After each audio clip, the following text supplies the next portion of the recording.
In the beginning, it was simple. We decided on a coffee, we called our broker, who calls the shipping agent, who talks to the exporter, who gets his prices from the hedge fund manager who's trading these options on the world market.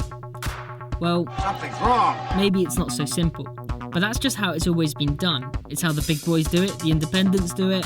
That's just the way the coffee world works. Remember, coffee is big business, and I mean really big. In fact, it's the second most commonly traded commodity in the world, second only to oil. So this was our supply chain, and damn it was complex.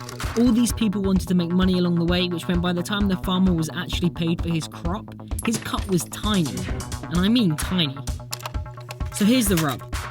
What if we could work direct with the farmer and his family? How could we shorten the distance between us and our coffee? Well, we had to visit the farms.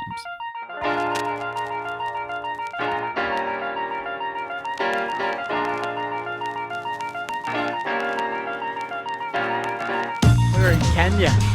We say Karibu, welcome. Karibu, yes, Scott's trying on his Swahili.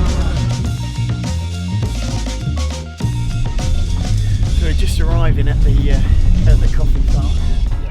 We found this farm, owned and run by the Muchomba family, who are third-generation coffee farmers. Now, they really had a little gem. This farm was absolutely awesome.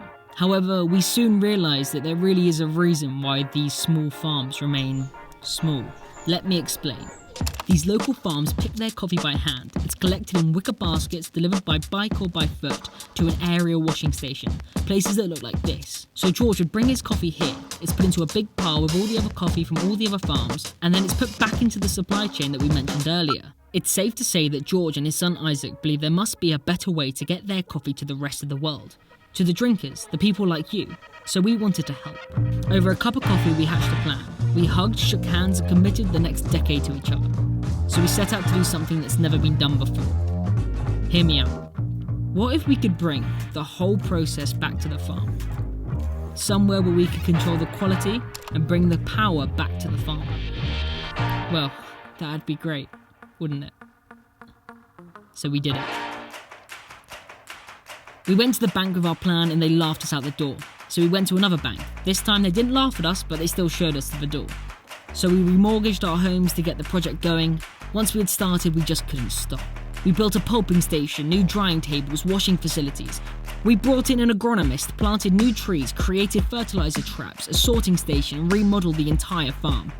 But then we realised this is just too good to keep for ourselves. Let's fulfil George's original dream of getting his coffee directly to the customer. We want you to get involved, the people actually drinking the coffee. So welcome to the Meru Farm Project. But there is one more thing. We soon realised that many of the workers on the farm sent their children to the same local school. Now, one of our missions on this project was to ensure a better quality life for the people growing our coffee. And what better way to do this than to make sure their children are learning in a great environment?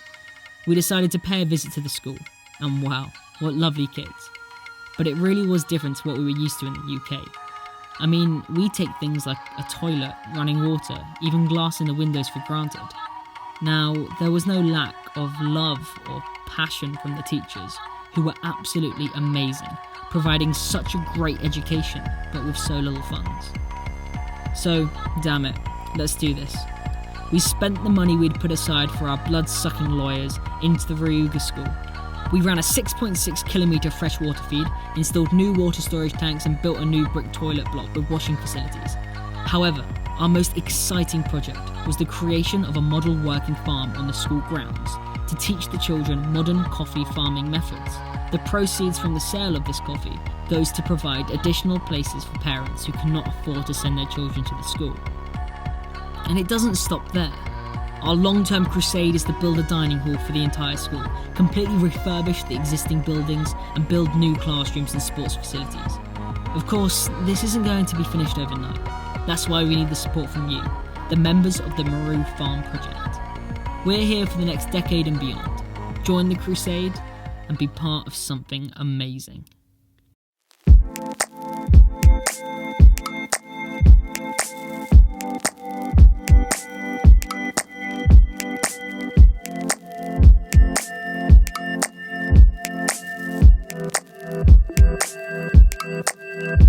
Bye.